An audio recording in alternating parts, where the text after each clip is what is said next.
반갑습니다, 여러분. 2017년 12월 3일입니다. 12월의 첫 번째 일요일이죠. 12월입니다. 12월이요. 12월.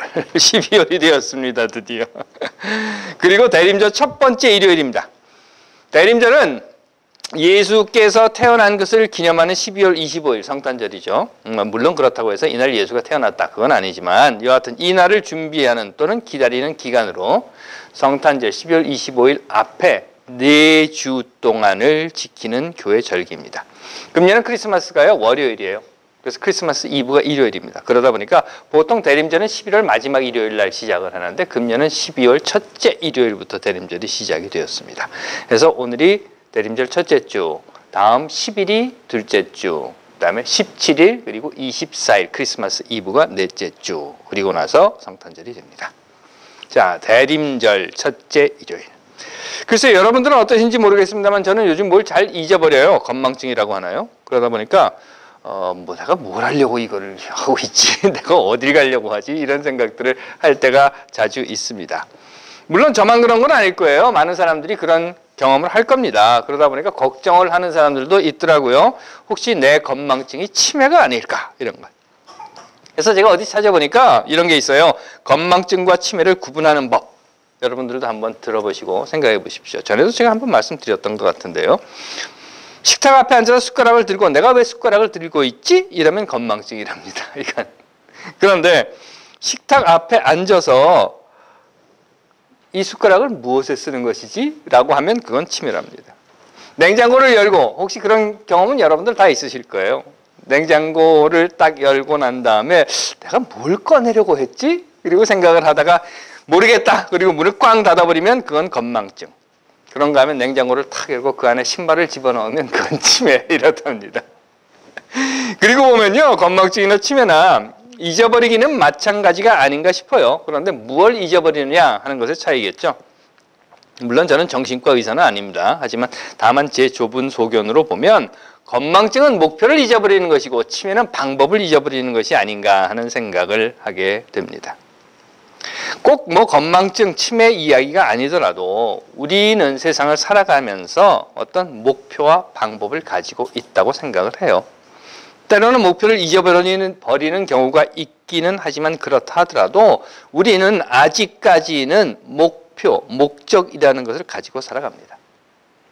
물론 여기 모이신 분들 중에서 비록 차를 운전을 하고 어디를 가다가 근데 내가 지금 어디를 가고 있지? 하는 것을 경험하신 분은 계실지 모르지만, 그래서 건망증 정도는 있으실지 모르겠지만 그래도 여기 계신 여러분들은 최소한 자동차 딱 타고 난 다음에 자동차 키를 탁 들고 이걸 어디에 쓰는 거지? 이런 생각을 하는 분은 안 계시리라고 생각을 하기 때문에 어쨌든 간에 여러분들은 자동차 시동은 겁니다. 그리고 운전은 하는 거예요. 그런데 솔직히 가끔 정말 운전을 하고 가다가 내가 지금 어디 가려고 운전을 하고 있지? 이런 경험을 하게 되는 것도 사실입니다. 그렇습니다. 삶이라고 하는 것도 그렇지 않은가요? 저기 밖에 세우던 자동차가 아니라 우리 인생이라고 하는 삶의 자동차 이야기를 하고자 하는 겁니다. 물론 목표를 확실히 안다고 해서 당연히 매번 그 목표에 도착하는 것은 아닙니다. 가끔은 주소를 잘 찍었는데 GPS가 엉뚱한 곳에 데리고 가기도 하는 그런 경우도 있으니까 말이죠. 하지만 그렇다 하더라도 하나님이라는 존재를 믿는다고 하면, 그걸 믿는 사람이라고 하면 하나님이 사람을, 우리를, 여러분 한 사람 한 사람을 세상에 보내신 목적이, 그리고 우리 삶의 목표가 우리는 그가 만드신 바라 그리스도 예수 안에서 선한 일을 위하여 지으심을 받은 자니 이 일은 하나님이 전에 예비하사 우리로 그 가운데서 행하게 하려 하심이니라 라는 바울의 말처럼 최소한은 우리의 삶의 목표가, 우리가 가야 하는 목적이 하나님의 선한 일을 하며 살아가는 것이다 라고 알고 또한 믿고 있습니다. 그리고 또한 하나님께서는 우리 사람에게 인격이라고 하는 것을 주셨어요. 당신의 형상 그대로 만들어 주셨기 때문에 지성도, 이성도, 감성도 주시어서 어떻게 사는 것이 하나님의 선한 뜻을 따라 사는 것인지 그 방법도 알려주셨다는 겁니다. 그러니 됐지 않습니까? 그렇죠? 방향도, 목표도, 목적도 알고 있고 우리 삶의 자동차를 어떻게 운전해야 하는가 하는 그 운전 방법도 분명히 알고 있다는 것입니다. 그렇기 때문에 자, 그럼 이제부터 다 아니까 가자, 시작 하고 가면 됩니다. 그런데 말이죠, 구약성서에 등장하는 예언자들이 항상 하는 말이 있습니다. 그건 하나님의 선한 뜻을 따라 사는 것이 무엇인지 나는 안다라고 하는 거예요. 예언자들의 이야기예요. 어디로 갈지도 알고 있고 어떻게 갈지도 알고 있다. 그래서 정한 목표도 알고 있고 목표로 가는 그 방법도 배운 대로 하나님의 선한 뜻을 따라 사는 길로 나는 지금 가고 있는 거야 라고 이야기를 합니다. 구약의 예언자들이. 그러면서 그렇게 나는 목표도 분명히 알고 있고 가는 방법도 분명히 알고 있고 그래서 그 길로 가고 있는데, 그런데 왜 맨날 나만 나쁜 놈이 되고 왜 맨날 나만 얻어맞고 왜 나만 죽을 고생을 하는 거야? 아니, 오히려 저놈들은, 그래서 하나님의 방법도 모르고 목표도 모르는 저들은 오히려 내 뺨을 후려치고 나에게 수갑을 채우고 나를 채찍질하고 나를 감옥에 쳐넣는데 왜 나만 하나님의 선한 뜻을 따라 살겠다는 나만 이렇게 맨날 얻어 터지고 맞고 고생을 해야 하는 거야? 왜 나만 이런 거야? 왜 나만 안 되는 거야? 라고 하는 이야기를 계속해서 외치고 있습니다. 하지만 하긴 구약의 예언자들 뿐만 아닙니다. 2017년을 살아가고 있는 오늘의 우리들에게 있어서도 이런 일은 계속되고 있습니다. 목표도 맞고 방법도 맞는 것인데 목표와 방법이 옳다 하여도 제대로 갈 수 없는 상황이 더 많은 세상에서, 아니 오히려 목표와 방법이 틀린 자들이 더 활개치고 가는 그 세상 속에서 우리가 살고 있다는 겁니다. 왜 의로운 자가 고통을 당하고 죽어야 하며 불의한 자들이 득세를 하고 천수를 누리며 살아야 하는가? 왜 전두환 같은 것들이 세금으로 경호를 받으며 살아야 있어야 하고 이명박 같은 것들에게 세금으로 연금까지 주면서 먹여 살려야 하는가 하는 겁니다. 하지만 사실 이런 일들은요, 인간이 세상에 만들어진 일에 지금까지 계속되어 왔고 그리고 아직까지도 계속되고 있는 것이 사실입니다.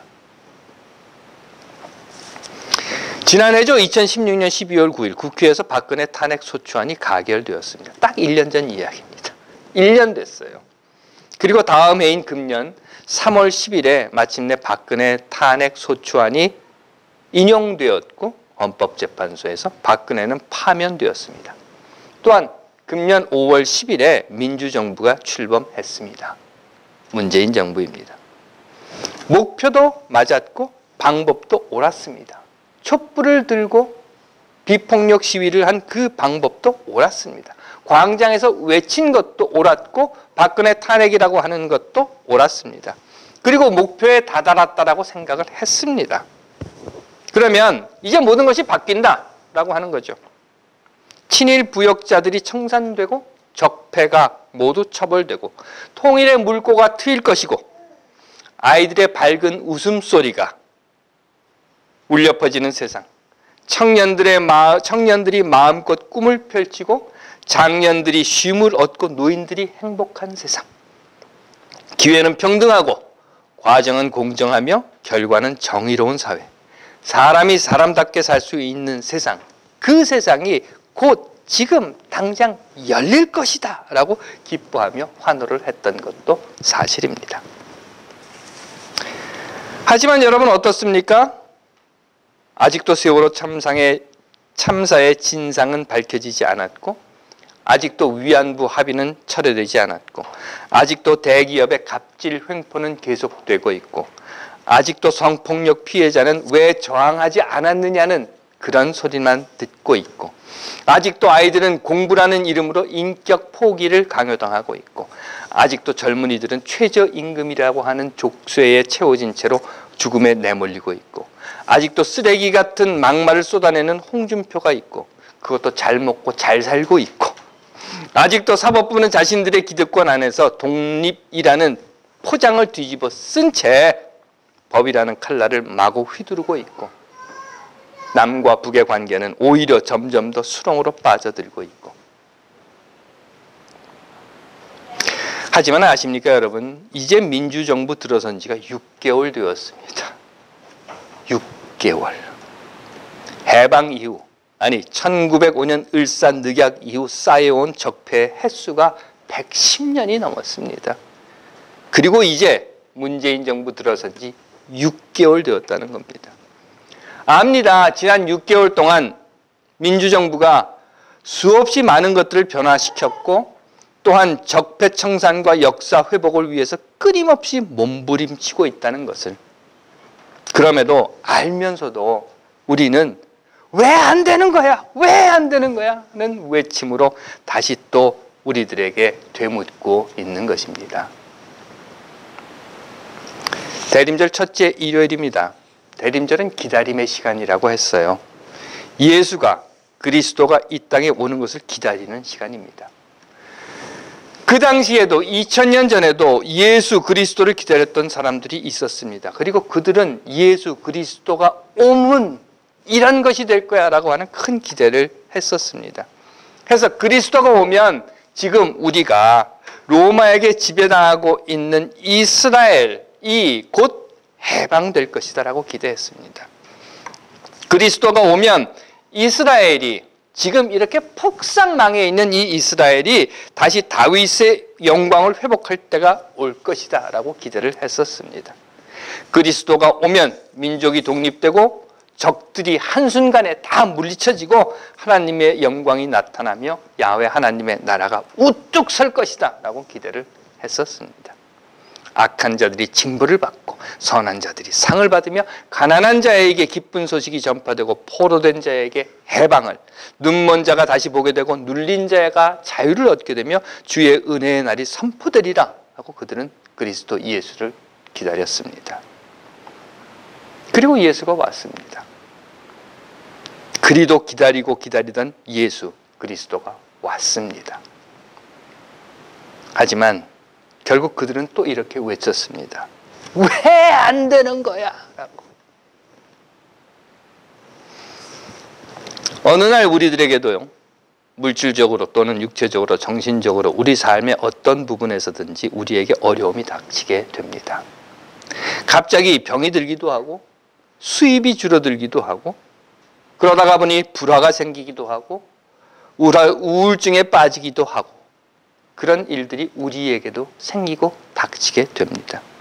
그 결과 나는 하나님의 선한 일을 하며 살아야지 했던 그 목표가 흔들리게 됩니다.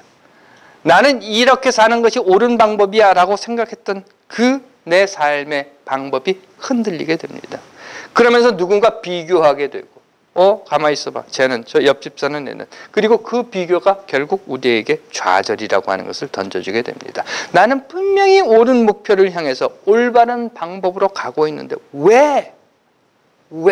라고 하는 수렁에 빠지게 된다는 것입니다. 그리고 그런 일이 계속되면 내 목표가 잘못됐나? 이리로 가는 것이 아니었나? 내가 이렇게 가는 이 방법이 잘못되었나? 아니, 나도 저들처럼 해야 하는 건가? 나도 저놈들처럼 저렇게 살아야 하는 것이 아닐까 하는 생각이 들게 되기도 합니다. 때로 목표를 잠시 잊을 때도 있고 혼돈스러울 때가 있다는 겁니다. 내가 지금 뭘 하려고 했지? 이 길이 맞나? 라는 생각에 빠지게 된다는 겁니다. 그 결과 모든 사람들에게는, 여기 있는 여러분들 모두에게, 그리고 세상을 살아가는 모든 사람들에게는 다 이렇게 외치는 때가 있습니다.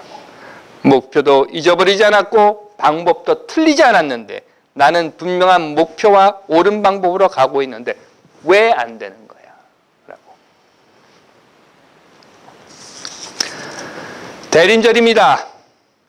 그렇기 때문에 저는 여러분들에게 이 말씀을 드리고 싶습니다. 그렇게 외치고 싶을 때, 왜 안 되는 거야? 라고 외치고 싶을 때, 아니 그렇게 외칠 때 우리에게 필요한 것, 그건 기다림이라는 것이 있어야 한다 라고 하는 것입니다. 그건 사람이 사람답게 하나님의 선하신 뜻을 살아야 한다는, 다시 말해서 자유와 정의와 평등과 평화의 길로 세상을 살아야 한다는 것, 그것이 생각나지 않을 때는 이것이 잘못된 것이 아닐까? 하고 혹시 잊어버릴 때는, 혹시 목표에 도달하지 못했을 때는, 혹시 혼란스러울 때는, 혹시 지금 내 발걸음이 어디로 가고 있는지 나 스스로 알지 못할 때는 잠시 기다려야 한다는 겁니다.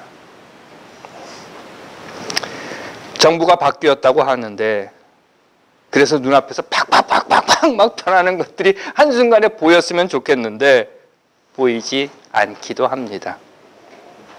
기다림이 필요한 때입니다. 그리스도가 왔다고 하는데 이게 온 거야? 안 온 거야? 아니 그리스도가 왔다고 하는데 뭐 아무것도 바뀌는 게 없어. 아니 오히려 더 악이 기승을 부리고 정의가 고통을 당하고 있습니다. 기다림이 필요한 때인 것입니다. 하나님께서 사랑하시는 여러분 압니다. 사실 우리 삶이 쉽지 않은 세대에 살고 있다고 하는 것을. 그렇다 하더라도 여러분들은 이미 자동차에 올라타셨고 열쇠를 들고 이것 뭐에 쓰는 거야? 라는 생각은 하지 않으시고 이미 열쇠를 꽂고 시동을 걸어 운전을 시작하신 분들이라는 겁니다. 삶의 자동차를 운전하고 계신 분들이라는 것입니다. 그러하기 때문에 목표와 방향을 잃어버렸을 때, 잠시 생각나지 않을 때, 또는 난 목표도 방향도 다 맞고 옳은데 왜 도착하지 않는 거야? 라는 생각이 들으실 때, 저는 뭐 하늘이 무너져도 솟아날 구멍이 있다라든가 감당할 만큼만의 시련만을 주신다라든가 하는 이런 긴 문장은 잘 못 외웁니다. 그래서 여러분들에게 그저 두 글자만 알려드리고자 합니다. 그 두 글자는 왜 안 되는 거야? 라고 생각하는 바로 그 순간에 여러분들이 기억하셔야 할 두 글자는 잠깐이라는 것입니다. 대림절 기다림의 시간입니다. 예수의 오심을 기다림처럼 대한민국의 적폐청산이 이루어지기를 기다리고 여러분들의 삶이 목표에 도달할 때까지를 그 기다리는 그 기간, 낙심하거나 또는 좌절하거나 실망하거나 또는 그 방향을 목표로 가는 그 삶의 길을 포기하고 싶을 때 하나님께서 사랑하시는 여러분, 잠깐이라는 기다림의 말을 되새기시는 2017년 대림절이 되시기를 간절히 비는 것입니다. 하나님께서 사랑하시는 여러분, 잠깐 기다립시다. 기도하겠습니다. 하나님, 당신의 정의롭고 선한 뜻이 반드시 이루어짐을 압니다. 하오니 우리로 하여금 잠깐이라는 기다림의 시간을 믿음으로 견뎌내게 하옵소서. 아멘.